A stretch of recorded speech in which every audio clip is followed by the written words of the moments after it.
நம்மை சுற்றி நடக்கும் பல விஷயங்களுக்கு பின்னால் நாம் அறியாத ஒரு உலகம் இயங்கிக் கொண்டிருக்கிறது. உலக அரசியல் முதல் தேசிய பாதுகாப்பு வரை கண்ணுக்கு தெரியாத பல கைகள் பின்னணியில் செயல்படுகின்றன. ஒரு நாட்டின் பாதுகாப்பு, வெளிநாட்டு கொள்கை மற்றும் முக்கிய முடிவுகளை வடிவமைப்பதில் இந்த ரகசிய அமைப்புகளின் பங்கு மிக முக்கியமானது. ஆனால் அமெரிக்காவின் மத்திய புலனாய்வு முகமை CIA அல்லது இந்தியாவின் ஆராய்ச்சி மற்றும் பகுப்பாய்வு பிரிவு RAW போன்ற இந்த உளவு அமைப்புகள் உண்மையில் எப்படி செயல்படுகின்றன, என்னென்ன நுட்பங்களை பயன்படுத்துகின்றன?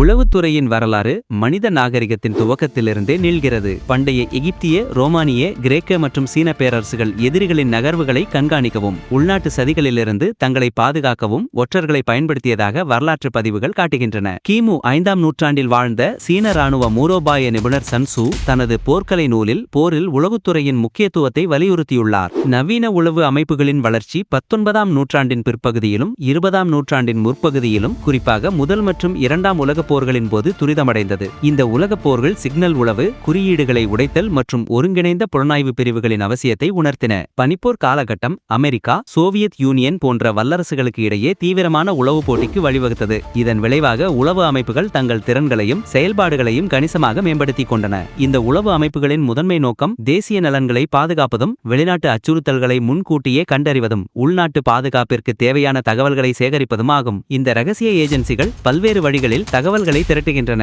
உளவு அமைப்புகளை அவற்றின் செயல்பாட்டு பரப்பு மற்றும் நோக்கங்களின் அடிப்படையில் வகைப்படுத்தலாம். வெளிநாட்டு உளவு அமைப்புகள் இவை பிற நாடுகளின் நடவடிக்கைகள், நோக்கங்கள் மற்றும் திறன்கள் குறித்த தகவல்களை சேகரிப்பதில் கவனம் செலுத்துகின்றன. உதாரணமாக, அமெரிக்காவின் மத்திய புலனாய்வு முகமை, இந்தியாவின் ஆராய்ச்சி மற்றும் பகுப்பாய்வு பிரிவு, இங்கிலாந்தின் MI6 மற்றும் இஸ்ரேலின் மொசாட் ஆகியவை வெளிநாட்டு உளவுத்துறையின் முதன்மை அமைப்புகளாகும். இவை தேசிய பாதுகாப்பு, வெளியுறவு கொள்கை மற்றும் பொருளாதார நலன்களை பாதுகாக்கின்றன. உள்நாட்டு பாதுகாப்பு அமைப்புகள் இவை ஒரு நாட்டின் எல்லைகளுக்குள் உள்ள அச்சுறுத்தல்களை கண்டறிந்து நடுநிலையாக்குவதில் கவனம் செலுத்துகின்றன. பயங்கரவாதம், உளவு பார்த்தல், தேச துரோகம் மற்றும் ஒழுங்கமைக்கப்பட்ட குற்றங்கள் போன்றவற்றை தடுப்பது இவற்றின் முக்கிய பணி. அமெரிக்காவின் FBI, இந்தியாவின் புலனாய்வு பிரிவு IB மற்றும் இங்கிலாந்தின் MI5 ஆகியவை இந்த வகையைச் சேர்ந்தவை. இராணுவ உளவு அமைப்புகள் இவை இராணுவ நடவடிக்கைகளுக்கு தேவையான தகவல்களை சேகரித்து பகுப்பாய்வு செய்கின்றன. எதிரி படைகளின் நகர்வுகள், ஆயுத அமைப்புகள், தளவாடங்கள் மற்றும் மூலோபாய பலவீனங்கள் குறித்த தகவல்கள் இதில் அடங்கும். அமெரிக்காவின் பாதுகாப்பு உளவு முகமை DIA மற்றும் ரஷ்யாவின் GRU ஆகியவை இதற்கு உதாரணங்கள். தொழில்நுட்ப உளவு அமைப்புகள்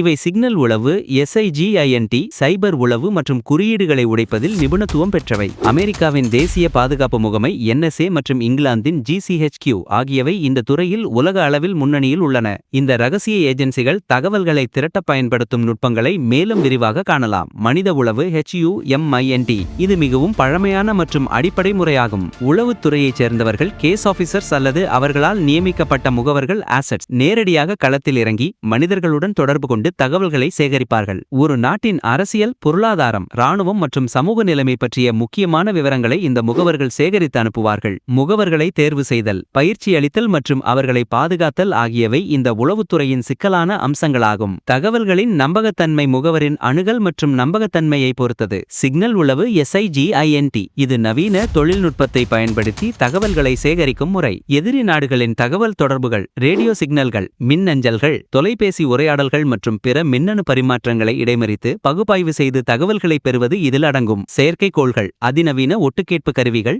ரேடியோ அலைவரிசை பகுப்பாய்விகள் மற்றும் சைபர் தொழில்நுட்பங்கள் இதற்கு பயன்படுத்தப்படுகின்றன. உதாரணமாக, உலகளாவிய மின்னணு கண்காணிப்பு அமைப்புகள் மூலம் மில்லியன் கணக்கான தகவல்கள் சேகரிக்கப்பட்டு செயற்கை நுண்ணறிவு மற்றும் இயந்திர கற்றல் நுட்பங்கள் மூலம் பகுப்பாய்வு செய்யப்படுகின்றன. திறந்த மூல உளவு OSINT இது பொதுவில் கிடைக்கும் தகவல்களை பயன்படுத்துவதாகும். செய்தித்தாள்கள், பத்திரிகைகள், தொலைக்காட்சி நிகழ்ச்சிகள், இணையதளங்கள், சமூக ஊடகங்கள் மற்றும் பொது ஆவணங்கள் போன்றவற்றை ஆராய்ந்து அதிலிருந்து முக்கியமான தகவல்களை பிரித்தெடுப்பார்கள். இது மிக எளிமையானதாக தோன்றினாலும் சரியான தகவல்களை துல்லியமாக பகுப்பாய்வு செய்வது ஒரு தனி கலை. பெரிய தரவு பகுப்பாய்வு திறன்கள் OSINTக்கு மிகவும் அவசியமானவை. பட உளவு IMINT GEOINT இது செயற்கைக்கோள்கள், ஆளில்லா விமானங்கள் மற்றும் விமான புகைப்படங்கள் மூலம் சேகரிக்கப்படும் படங்களை பகுப்பாய்வு செய்வதை குறிக்கிறது. இராணுவ தளங்கள், படைகளின் நகர்வுகள், புதிய ஆயுத அமைப்புகள் மற்றும் உள்கட்டமைப்பு மேம்பாடுகள் போன்றவற்றை இதன் மூலம் கண்காணிக்க முடியும். இது ஒரு குறிப்பிட்ட புவியியல் பகுதியில் நடக்கும் மாற்றங்களை நிகழ்நேரத்தில் அல்லது கிட்டத்தட்ட நிகழ்நேரத்தில் கண்காணிக்க உதவுகிறது.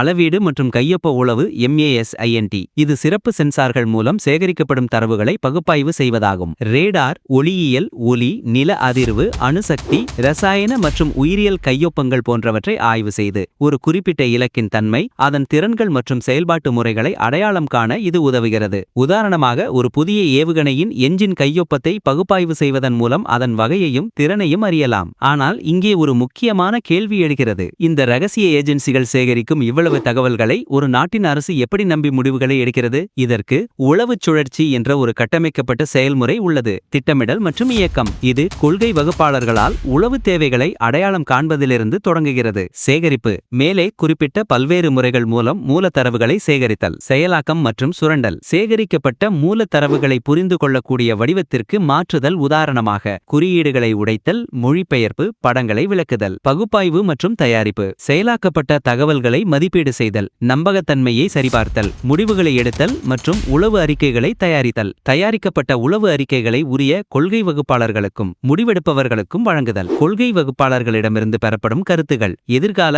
உளவு முயற்சிகளை வழிநடத்த உதவுகின்றன. இந்த சுழற்சி தொடர்ச்சியானது மற்றும் தகவல்கள் பெரும்பாலும் பல ஆதாரங்களிலிருந்து சரிபார்க்கப்பட்டு அவற்றின் நம்பகத்தன்மை மற்றும் துல்லியம் குறித்து மதிப்பீடு செய்யப்பட்ட பின்னரே முடிவெடுப்பவர்களுக்கு வழங்கப்படுகின்றன. தகவல் சேகரிப்புடன் நிற்காமல் இந்த அமைப்புகள் எதிர் உளவு நடவடிக்கைகளிலும் ஈடுபடுகின்றன. அதாவது, எதிர் நாடுகளின் உளவு அமைப்புகள் தங்கள் நாட்டிற்குள் ஊடுருவி தகவல்களை சேகரிப்பதை தடுப்பது, அவர்களின் ரகசிய முகவர்களை கண்டறிந்து நடுநிலையாக்குவது போன்ற நடவடிக்கைகளை மேற்கொள்வார்கள். இது உள்நாட்டு பாதுகாப்பிற்கு மிகவும் முக்கியமானது. இணையவழி அச்சுறுத்தல்கள் அதிகரித்து வருவதால் சைபர் எதிர் உளவுத்துறையும் ஒரு முக்கிய பணியாக உருவெடுத்துள்ளது. சில சமயங்களில் தேசிய நலன் கருதி கவர்ட் ஆபரேஷன்ஸ் எனப்படும் ரகசிய நடவடிக்கைகளிலும் ஈடுபடுவதுண்டு. இதில் வெளிநாடுகளில் உள்ள சில அரசியல் குழுக்களுக்கு ஆதரவளிப்பது, பயங்கரவாத அமைப்புகளை கண்காணித்து அழிப்பது அல்லது ஒரு குறிப்பிட்ட நாட்டின் கொள்கைகளில் மறைமுகமாக தாக்கம் செலுத்துவது போன்ற விஷயங்கள் அடங்கும். இந்த நடவடிக்கைகள் மிகவும் ரகசியமானவை என்பதால் அவை பெரும்பாலும் வெளி உலகிற்கு தெரிவதில்லை. இருப்பினும் இவை சர்வதேச உறவுகளில் குறிப்பிடத்தக்க தாக்கத்தை ஏற்படுத்தக்கூடியவை. சேகரிக்கப்பட்ட அனைத்து தகவல்களும் பின்னர் பகுப்பாய்வு செய்யப்பட்டு நாட்டின் தலைமைக்கு அறிக்கைகளாக சமர்ப்பிக்கப்படும். இந்த அறிக்கைகளின் அடிப்படையில்தான் ஒரு நாடு தனது வெளிநாட்டு கொள்கைகளை வகுக்கிறது, இராணுவ நடவடிக்கைகளை திட்டமிடுகிறது அல்லது உள்நாட்டு பாதுகாப்பிற்கான முடிவுகளை எடுக்கிறது. உதாரணமாக, பயங்கரவாத அச்சுறுத்தல்களை முன்கூட்டியே கண்டறிந்து தடுப்பது, வெளிநாட்டு ஆக்கிரமிப்புகளை தவிர்ப்பது, சர்வதேச குற்ற செயல்களை கட்டுப்படுத்துவது என பல வழிகளில் இந்த அமைப்புகள் நாட்டின் பாதுகாப்பிற்கு பங்களிக்கின்றன. கடந்த சில தசாப்தங்களாக பல நாடுகளில் நூற்றுக்கணக்கான பயங்கரவாத தாக்குதல்கள் உளவு தகவல்களின் அடிப்படையில் முறியடிக்கப்பட்டுள்ளன. இன்றைய டிஜிட்டல் உலகில் சைபர் போர் மற்றும் இணையவழி அச்சுறுத்தல்கள் அதிகரித்து வருவதால் இந்த ரகசிய அமைப்புகளின் செயல்பாடுகள் மேலும் சிக்கலாகிவிட்டன. தரவு பாதுகாப்பு, செயற்கை நுண்ணறிவு, இயந்திர கற்றல் மற்றும் மேம்பட்ட சைபர் உளவு நுட்பங்கள் ஆகியவை இனிவரும் காலங்களில் இந்த அமைப்புகளின் முக்கிய ஆயுதங்களாக மாறும். குவாண்டம் கம்ப்யூட்டிங் போன்ற வளர்ந்து வரும் தொழில்நுட்பங்கள் தற்போதைய குறியாக்க முறைகளை உடைக்கும் சாத்தியக்கூறுகளை கொண்டுள்ளன. இது உளவு அமைப்புகளுக்கு புதிய சவால்களையும் வாய்ப்புகளையும் உருவாக்கும். காலநிலை மாற்றம். உலகளாவிய பெருந்தொற்று நோய்கள் மற்றும் புவிசார் அரசியல் பதட்டங்கள் போன்ற பாரம்பரியமற்ற பாதுகாப்பு அச்சுறுத்தல்களையும் உளவு அமைப்புகள் இப்போது கண்காணிக்க வேண்டியுள்ளது. தேசிய பாதுகாப்பு என்பது ஒரு நாட்டின் அடித்தளம். அந்த அடித்தளத்தை பாதுகாக்கும் கண்ணுக்கு தெரியாத சக்திகளாக இந்த உளவு அமைப்புகள் செயல்படுகின்றன. அவை செய்யும் பணிகள் வெளிப்படையாக தெரியாவிட்டாலும் ஒவ்வொரு நாளும் நாம் அனுபவிக்கும் அமைதி மற்றும் பாதுகாப்பிற்கு பின்னால் இந்த ரகசிய அமைப்புகளின் அயராத உழைப்பு ஒளிந்திருக்கிறது என்பதை மறுக்க முடியாது. மேலும் இந்த அமைப்புகளின் செயல்பாடுகள் எப்போதும் நெறிமுறை மற்றும் சட்டப்பூர்வ கட்டுப்பாடுகளுக்கு உட்பட்டதாக இருக்க வேண்டும் என்ற விவாதம் உலகெங்கிலும் தொடர்ந்து நடைபெற்று வருகிறது. இது வெளிப்படைத்தன்மை மற்றும் பொறுப்புக்கூறலின் முக்கியத்துவத்தை வலியுறுத்துகிறது.